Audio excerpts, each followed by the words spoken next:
Olá, muito bom dia a todos. E nesse domingo, o Diálogo Franco, de forma até, eu diria, inusitada, traz aqui o senhor Roberto Maruyama, que é nada mais, nada menos que mestre de Aikido, um dos mais conhecidos aí no Brasil. Eu queria lhe cumprimentar, agradecer a sua presença. Um bom dia ao senhor. Bom dia. Tudo bem? Muito obrigado por ter vindo de São Paulo aqui participar do Diálogo Franco. E eu gostaria de registrar, senhor Roberto, se o senhor me permite, ao cumprimentá-lo inicialmente, de que o senhor, como mestre de Aikido, eu pude perceber aqui que o segredo da sua simpatia, da sua jovialidade, é a dona Neuza Maruyama, que é a sua esposa e que lhe acompanha aqui. Muito obrigado também a ela. Sem dúvida nenhuma. Gostaria de desejar um bom dia a todos e agradecer à TV Band Vale por esse agradável convite e o senhor, seu Carlos, a participação desse programa no Diálogo Franco. Com muito prazer que nós o recebemos aqui. Eu quero iniciar comentando o seguinte: o nosso telespectador, certamente, imaginando o senhor como mestre de Aikido, ele vai saber exatamente, quem não sabe, o que é o Aikido. Mas o senhor é administrador de empresas formado pela USP, né? O senhor fez especialização em finanças na Fundação Getúlio Vargas. Vamos comentar na frente, trabalhou em multinacionais francesas, um executivo de sucesso. Com todas essas credenciais de formação universitária de elite, por que dedicou-se às artes marciais? Bom, primeiramente, eu acho que isso é genético, porque a minha família, no Japão de antigamente, eles eram família de samurais. Inclusive o logo que a gente porta tem essa tradição. Uhum. Então acho que já veio, de certa forma, no sangue. E aí comecei a trabalhar e percebi que havia situações de conflito, situações de estresse, situações de extremo nervosismo na atividade profissional, e aí eu acho que o sangue veio lá de dentro, assim, faça alguma coisa. É o atavismo, é uma coisa atávica. Né? É isso. Aí eu comecei, em princípio, a fazer o karatê, que era mais popular na época. E num treino acontecia um fato que eu não gostava muito de trocar socos e chutes. Aquilo me era desconfortável. E num dos treinos, meu mestre estava treinando e eu falei, não tem uma forma de impedir essa sequência de chutes e golpes sem dar em troca? Aí o professor Kawamura me chamou, tem um jeito. Aí chamou o aluno mais graduado, faixa preta, e falou, me dá um soco. Aí foi o aluno lá dar um soco contundente nele, aí ele pegou o braço dele e levou para o chão, neutralizou. Eu falei, sensei, eu quero esse daí. Quero aprender essa modalidade. Que seria o Aikido, no caso? E é o caso, é o Aikido. E ele era terceiro dan de Aikido e quinto grau de Karatê. E eu estava justamente recém-formado, começando a trabalhar, e aí foi aí que conheci o Aikido. Por aí. Enveredei por aí. Então, mestre Roberto, eu gostaria de saber do senhor, efetivamente, o que é o Aikido e em que essa prática se diferencia de outras modalidades de artes marciais. Vamos falar pragmaticamente o resultado de um aikidoísta. Se o senhor puder convidar alguma pessoa aqui para a gente fazer uma pequena demonstração, eu ficaria grato. Quando eu falei que o programa seria inusitado, o que o senhor me falou agora nos bastidores, e nós conseguimos aqui 2 voluntários, ótimo, eu diria de elite. Eu vou pedir ao Fábio, que é nosso editor aqui na Band, né, jornalista, e ao Nelson, que é o nosso assistente aqui de produção, câmera também, que venham aqui, se eles puderem, né, se permitirem isso, e eles vão atender o senhor. Ok, por favor, muito obrigado. Então, Fabinho e Nelson, por gentileza. Então, para fazer, eu preciso me levantar. Pois não, fica à vontade. E vou pedir para o Nelson, né, que é o assistente. Isso, Nelson. Ele vinha aqui por aqui. Primeiro o Nelson, então. E me levantar aqui pela cintura. Então o Nelson vai levantar o professor, o mestre. Entre embaixo. Muito bem. Muito bom. Levantou um Agora palmo. mesmo o Nelson, eu peso mais ou menos 79 quilos. 80 quilos. 80 quilos mesmo, o Nelson vai levantar outra vez. Pode levantar, Nelson. Nelson, o que houve? Vamos chamar o Fabinho para ajudar. Vamos fazer o Fabinho, né? Os dois? Vem cá, agora os dois. Cada um pega um no braço, né? Vamos lá. Aqui. Isso, aí. Aqui. Vamos lá, vamos fazer pode força levantar. aí. Muito bom, são fortes. Agora certo. outra vez. O que houve, dois? O que houve? Olha, os dois ficaram vermelhos. Obrigado, os telespectadores vão ver que não foi Fábio. nada montado. Muito obrigado. Fábio, muito obrigado, viu? Os dois, por coincidência, eu sou corintiano, mas os dois são palmeirenses. Eu acho que por ser palmeirense que eles Eu não torço para nenhum time. Agora o senhor Mas, explica enfim, o que aconteceu aqui, por favor. Do ponto de vista físico, senhor Carlos, não tem explicação, porque eu peso 80 quilos e o Nelson levantou com uma certa facilidade 80 quilos. Depois, o Nelson deve ter percebido que na segunda situação, a sensação que ele teve foi de mais peso. Mais peso e um pouco de raiva, porque ele ficou vermelho e não conseguia levantar. O que aconteceu? O princípio básico é o Ki, a energia que todos nós temos. Então, a palavra Aikido, Ai é harmonia, amor ao próximo, a capacidade de interagir positivamente com uma pessoa. Isso é o amor. No limite é o amor de Cristo. Ki é essa energia vital que todos nós temos. Todo ser humano tem essa energia. Eu vou falar algumas palavras em português que aparentemente não tem nenhuma assim, similaridade uma com a outra. Então vamos falar. Doença, saúde, sentimento, atenção, intuição, né? Na palavra portuguesa, cada um tem o seu sentido, o seu significado, certo?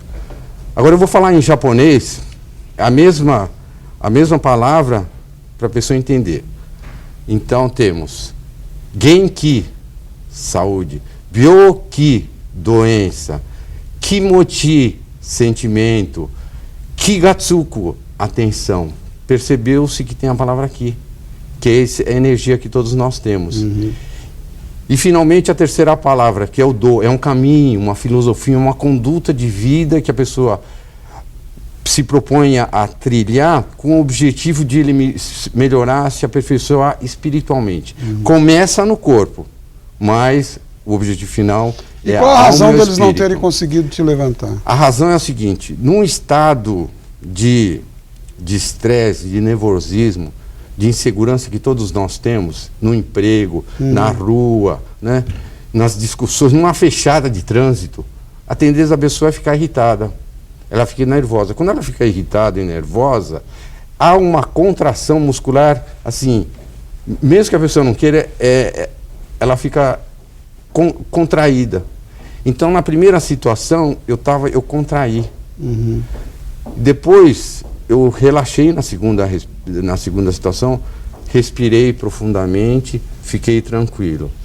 Eu vou lhe pedir um minutinho de licença. É culminante esse ponto que o senhor está citando. Porém, o tempo do nosso primeiro bloco está se encerrando aí. A gente vai rapidinho para o intervalo e convido a todos os telespectadores para continuar conosco para que ele possa completar a explicação. A gente já volta. Até já. Olá, retomando então o nosso diálogo franco de hoje com o mestre em Aikido, Roberto Maruyama. Nós estávamos no bloco anterior comentando sobre essa cena inusitada aqui no set de filmagem, né? O Nelson e o Fabinho, o senhor, primeira vez, conseguiram levantar, a segunda não. E o senhor estava completando a explicação, eu gostaria que o senhor concluísse. Bom, a primeira coisa que eu gostaria de salientar é que não foi combinado isso. Sem dúvida, por isso que eu disse, foi bem na hora aqui. Contamos aí com a colaboração de dois, eles não sabiam o que ia acontecer. Exatamente. Certo? Então, a pessoa olha uma pessoa física, nós imaginamos que a pessoa é composta de ossos, músculos, sangue, ligamentos, né? E não se imagina que tem uma coisa muito importante dentro dessa pessoa, que é a alma, que é o espírito, que é a energia. E essa demonstração foi com o intuito de demonstrar que há algo além do corpo. Porque se fosse só o corpo, eles me levantariam todas as vezes. Sem dúvida. Certo? Se eu colocar o meu sangue, o meu osso, O músculo dentro de um balde ele vai levantar sempre. Tanto que um só te levantou, que é o Nelson, que é muito forte, mas te levantou com certa facilidade a primeira vez. Exatamente. A segunda vez os dois levantaram, os dois são fortes, o Fábio também é muito forte. E a segunda vez eu vi que eles ficaram até acabrunhados porque não conseguiram tirar o senhor do chão. Então, como se explicar do ponto de vista físico, científico, como é que o Nelson, que levantou 80, não levantou 40 depois, certo. que é a metade, né? Então é justamente essa energia que todos nós temos. O problema é que quando a pessoa fica irritada, nervosa, essa contração faz com que a energia fique distribuída pelo corpo todo, né? E na hora Mas a hora que eles não levantaram, o senhor estava relaxado? Seria não. Isso? O senhor estava contraído, quando eu estressado. Eles não levantaram, eu estava em atitude de meditação com os olhos abertos, fazendo a respiração e totalmente relaxado. Aí eles não levantaram. Aí não levantaram. Que é a posição da meditação. Estressado eles levantaram. Levantaram, porque eu contraí, fiquei contraído. Fica uma pessoa irritada. Tem pessoas que ficam tão irritadas que ficam vermelho, de tanta força que faz. E não resolve nada. Não resolve. Do ponto de vista corporal, de uma luta, de uma contenda, ele já está mais leve para começar a história. Professor, e por que os seminaristas e padres estão treinando defesa pessoal? Inclusive tem um episódio em que o senhor foi treinar os arautos do Evangelho nos Estados Unidos da América. Eu gostaria que o senhor falasse a respeito. Foi um convite inusitado. Confesso que eu fiquei meio surpreso, né? Porque a gente ouve falar em seminarista, padre, a gente fica sempre imaginando aquela circunspecção, aquela, né? Digamos assim, dando muita importância para a alma e pouco para o corpo, né? Então, essa dedicação à alma humana, isso foi meio inusitado. E aí eu fui convidado pelos arautos para dar um curso justamente para os seminaristas e padres. E na realidade, os arautos do Evangelho, eles têm como base a inspiração do Monsenhor João Clá. Quando ele fazia o exército, mais ou menos quando ele tinha 19 anos, Quando ele serviu o exército, no caso. Serviu o exército, desculpe, serviu o exército. Então ele percebeu, ele já era religioso, que na realidade havia a necessidade da religião ficar atrelada a uma coisa muito importante que ele viu no exército, que é a disciplina. Sem dúvida. Que é a disciplina que é a mola propulsora, né? De todo mundo que vai se propor a fazer alguma coisa, algum trabalho. E na missão militar, isso é de extrema importância, a disciplina. E o intuito dele foi colocar a disciplina na atividade seminarista e dos padres também. Aliando as duas coisas. Aliando as duas coisas. Não só a disciplina em termos de hora para meditação, hora para oração, hora para participar de uma missa, né? Mas colocar o corpo participando dessa disciplina. E de que forma esse treinamento, desculpe interrompê-lo, professor, pode contribuir para a evolução espiritual de um religioso no sentido amplo, aí no caso específico dos católicos ou de um católico? É o seguinte, porque a técnica do Aikido que a gente aplica, ela é, ao mesmo tempo que é uma técnica, assim, digamos assim, de alongamento, né, de trabalho assim, em que a pessoa vai ter um benefício de saúde. Essa mesma técnica que tem essa conotação, ela serve para imobilizar uma pessoa. Então você consegue controlar uma pessoa muito mais forte, não com a força, mas também com essa concentração que a gente acabou de demonstrar e a apuração técnica. Seria a aplicação da energia espiritual aí na situação? Exatamente. Então é isso que nós estamos fazendo, trabalhos corporais, né, alongamentos, para que esse cabedal de conhecimento corporal, inclusive a respiração, né? Então uma coisa que eu utilizei foi a respiração. Normalmente quando as pessoas ficam irritadas, tem a influência da adrenalina, a pulsação começa a ficar mais acelerada, né? E a respiração começa a ficar mais superficial, mais ofegante, né? Então quando a pessoa ela trabalha a respiração, ela neutraliza esses efeitos negativos da adrenalina.